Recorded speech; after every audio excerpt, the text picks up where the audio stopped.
Bismillahirrahmanirrahim.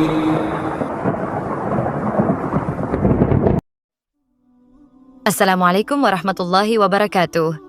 Sahabat Afan Studio yang dirahmati Allah, semoga senantiasa dapat perlindungan Allah Subhanahu Ta'ala. Kala itu kota Baghdad menerak kempar oleh kehadiran orang asing. Persoalannya bukan pada orangnya, melainkan orang asing tersebut tidak mempercayai adanya Tuhan.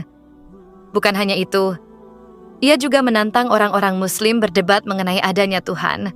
Kabar itu pun sampai ke terdengar Baginda Raja, karena dianggap bikin resah masyarakat. Orang asing ini lalu dipanggil ke istana. Apa tujuanmu membuat onar di negeri kami? Tanya Baginda Raja.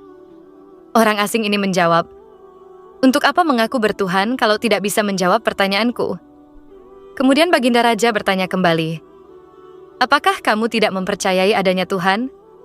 Dengan tegas orang itu menjawab, tentu saja saya tidak percaya adanya Tuhan, dan saya juga tidak percaya adanya akhirat. Mendengar itu Baginda Raja sempat terkejut, tapi saya dan rakyatku percaya adanya Tuhan. Berarti keyakinan kita berbeda, jadi jangan ganggu rakyatku. Tegas Baginda Raja. Kalau Paduka percaya adanya Tuhan, bisakah Paduka menjawab 3 pertanyaanku? Tanya orang tersebut. Silahkan balas Baginda. Pertanyaan pertama, orang Islam meyakini bahwa dunia dan seisinya adalah ciptaan Allah. Lalu siapakah yang menciptakan Allah? Bukankah sesuatu yang ada, pasti ada penciptanya? Pertanyaan yang kedua, katanya di dalam surga manusia tidak akan berak ataupun kencing, sedangkan mereka makanan minum tiap hari. Bagaimana mungkin ini bisa terjadi? Padahal segala sesuatu yang akan dimasukkan pasti akan keluar dengan bentuk yang lain. Dan pertanyaan yang ketiga, orang Islam meyakini kalau setan terbuat dari api, tapi katanya setan akan disiksa dengan api neraka. Mana mungkin api bisa menyakiti api? Mendengar pertanyaan orang asing itu, Baginda Raja hanya terdiam. Bisa saja ia menjawab, berdasarkan hadis atau Al-Quran. Tapi karena yang dihadapi adalah orang yang tidak percaya Tuhan, maka dijawabnya harus dengan logika. Kemudian salah satu menterinya membisikkan kepada Baginda Raja Paduka, kalau soal beginian, serahkan saja pada Abu Nawas. Dia pasti bisa memetakan argumen orang itu. Baginda Raja menyetujui usulan menterinya, maka dipanggillah Abu Nawas. Singkat cerita, Abu Nawas pun datang menghadap Baginda Raja. Ia lalu dipersilahkan duduk di sampingnya. Ada apa Paduka? Kenapa tiba-tiba memanggil hamba? Tanya Abu Nawas. Begini Abu Nawas, orang asing ini tidak percaya adanya Tuhan, dan dia mengajukan 3 pertanyaan, tapi jawabannya harus masuk akal. Ujar Baginda Raja. Sekilas Abu Nawas menatap orang asing tersebut. Oh, ini orangnya yang bikir gempar kota Baghdad. Pikir Abu Nawas selalu menghampiri orang asing itu dan duduk tepat di hadapannya.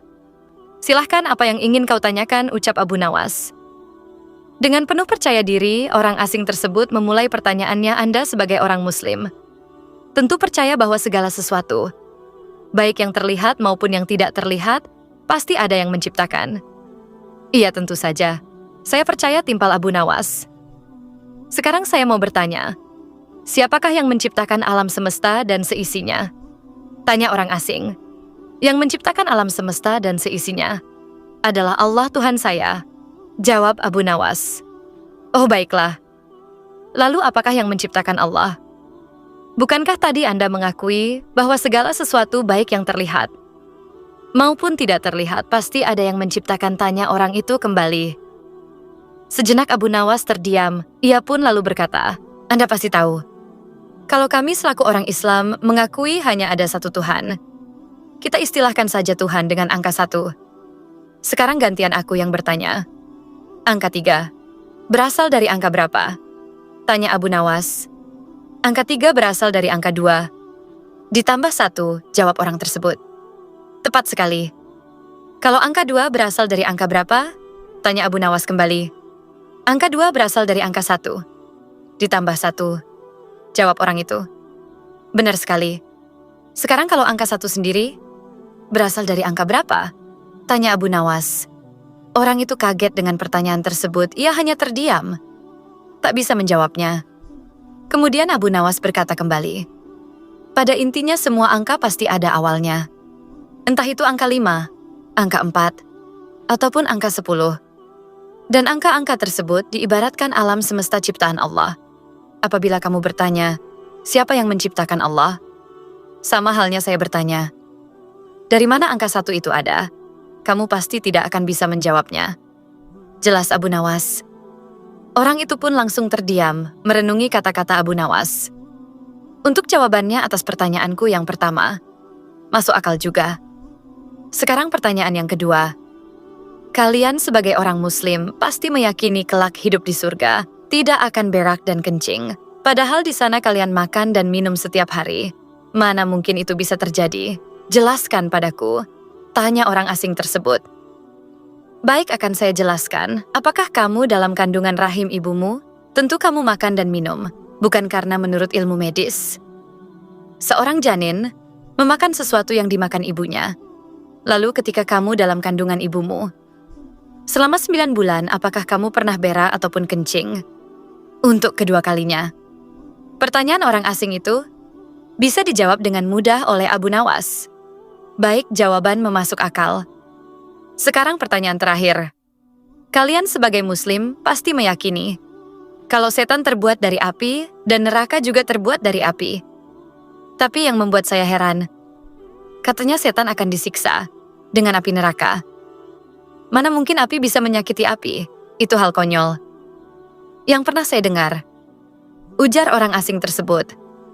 Bisakah kamu menjelaskannya? Tanya orang asing itu. Sebelum aku menjawabnya, sebelum aku menjawab pertanyaan, aku ingin kita saling berjanji. Sebelum aku menjawab pertanyaan yang terakhir, aku ingin kita saling berjanji. Apapun jawabannya, kamu tidak boleh marah, pinta Abu Nawas. Tentu saja saya tidak akan marah, apalagi kalau jawabannya masuk akal. Balas orang tersebut. Kamu tidak boleh marah, binta Abu Nawas. Tentu saja saya tidak akan marah, apalagi kalau jawabannya masuk akal. Balas orang tersebut. Tiba-tiba Abu Nawas menampar pipi orang asing itu sangat keras. Baginda Raja dan orang-orang yang hadir terkejut dibuatnya. Hai, apa-apaan ini? Kalau tidak bisa menjawab, jangan emosi. Apalagi sampai main pukul kayak gini, protes orang asing. Siapa yang emosi? Itu tadi adalah jawaban saya. Apakah tadi kamu merasakan sakit? Tanya Abu Nawas. Tentu saja sakit, jawab orang asing itu sambil memegang pipinya. Coba kamu perhatikan tangan saya. Bukankah tangan saya terbuat dari tulang dan daging? Begitu juga dengan pipi kamu. Tapi ketika tangan saya ini ditamparkan ke pipi kamu langsung kesakitan. Itulah gambaran sederhana. Kalau api neraka bisa menyakiti setan, setan pasti akan merasa kesakitan. Meskipun ia sama-sama terbuat dari api. Kata Abu Nawas menjelaskan. Orang tersebut lalu terdiam. Ia tak bisa membantah argumen Abu Nawas, sementara Baginda Raja dan orang-orang istana kagum atas kecerdikan Abu Nawas. Kisah selanjutnya. Tidak seperti itu. Biasanya di istana Raja Harun al-Rasyid terlihat ramai. Banyak tamu berkumpul. Ternyata ada pertemuan para ulama bersama Baginda Raja. Setelah selesai membicarakan berbagai masalah agama dan negara, di sela waktu santainya, sang raja melontarkan pertanyaan kepada para ulama. Adakah di antara kalian yang tahu kira-kira Allah sedang apa sekarang? Tentu saja pertanyaan itu tak lazim. Namun memang begitulah karakter Baginda Raja. Apakah Paduka tidak mempercayai kebenaran Allah? Tanya balik salah satu dari mereka. Saya sangat percaya adanya Allah, dan saya percaya Allah Maha segala-galanya, yang menguasai segala alam semesta dan alam akhirat. Yang saya tanyakan, kira-kira Allah sedang apa sekarang? Sama saling berpandangan satu sama lainnya. Mereka bingung harus menjawab apa. Tidak elok rasanya. Baginda bertanya seperti itu. Jangan samakan zat Allah dengan manusia. Ujar mereka. Sudah saya katakan saya tidak menyamakan zat Allah dengan apapun, apalagi dengan manusia. Saya hanya ingin tahu kira-kira ini Allah sedang apa? Kalau kalian tidak tahu, bilang saja tidak tahu. Balas sang raja. Sejenak suasana menjadi hening. Lalu Baginda Raja teringat dengan sosok Abu Nawas. Mungkinkah Abu Nawas bisa menjawab pertanyaanku? Ucap Baginda dalam hati. Kemudian Baginda Raja menyuruh para pengawal untuk segera memanggil Abu Nawas ke istana. Berangkatlah beberapa pengawal pergi menuju rumah Abu Nawas. Setibanya di sana, ternyata Abu Nawas tidak ada di rumah. Sang istri memberitahu kalau Abu Nawas sedang minum kopi di warung. Para pengawal istana pun segera menuju ke sana. Sementara Abu Nawas yang sedang asyik kumpul bersama teman-temannya di warung ditanya oleh salah satu kawannya. "Hai Abu Nawas, kemarin dapat royak apa dari Baginda Raja? Hingga Baginda Raja memberimu banyak hadiah." Tidak ada jawab Abu Nawas. "Kalau begitu berikan sedikit nasihatnya, nasihat kepada kami, desak yang lainnya." Lalu Abu Nawas menjawab, "Kebenaran adalah sesuatu yang berharga, bukan hanya dari segala agama, tapi juga dari segi materi," ujar Abu Nawas. Sembari menyeruput kopi dengan hati-hati, "Tapi mengapa? Terkadang kita harus membayar mahal untuk sebuah kebenaran," sahut kawan lainnya.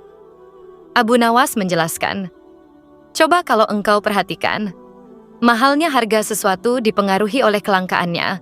Makin langka sesuatu itu, maka makin mahallah harga sesuatu tersebut. Semua orang dalam warung mengangguk-ngangguk." "Benar juga apa yang kamu katakan," Abu Nawas, ujar salah satu dari mereka. Saat Abu Nawas hendak menghabiskan kopinya, tiba-tiba datanglah beberapa orang pengawal istana. "Abu Nawas, kamu dipanggil untuk menghadap pengindah raja sekarang."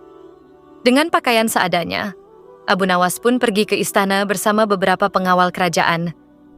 Setibanya di istana, terlihat tampak beberapa ulama sedang berkumpul. Sang raja tampak duduk dengan kewibawanya di singgasananya. Begitu melihat Abu Nawas, pengindah raja langsung memanggilnya. "Sini ke depan, Abu Nawas." Ditah pengindah Abu Nawas pun segera merapat ke depan setelah mengucapkan salam kepada para ulama. Saat Abu Nawas hendak duduk, tanpa basa-basi lagi, pengindah raja berkata kepada Abu Nawas, "Abu Nawas, para ulama yang ada di sini tidak ada yang bisa menjawab pertanyaan saya.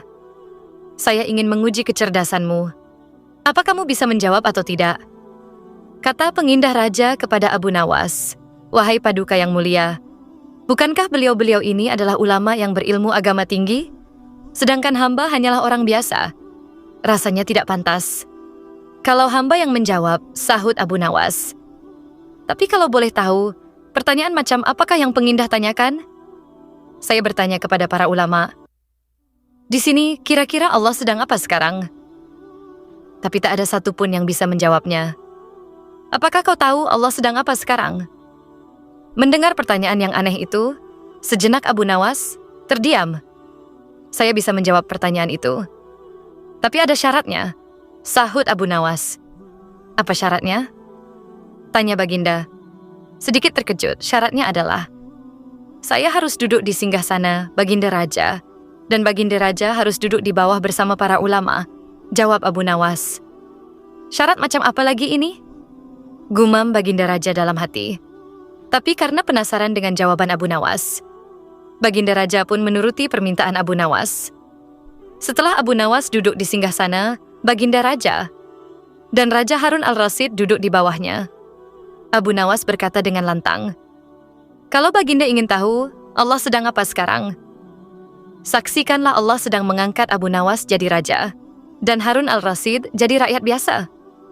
Baginda Raja pun tertawa mendengar ucapan Abu Nawas, diiringi oleh beberapa ulama yang sedang duduk di sampingnya. "Hahaha, tapi memang yang kamu katakan itu benar, maka aku pun tak bisa marah padamu." Baginda Raja pun memberikan hadiah kepada Abu Nawas atas kecerdasannya. "Terima kasih sudah mendengarkan cerita pengantar tidur ini. Semoga mimpi indah selalu menyertai Anda. Sampai jumpa di cerita selanjutnya. Wassalamualaikum warahmatullahi wabarakatuh."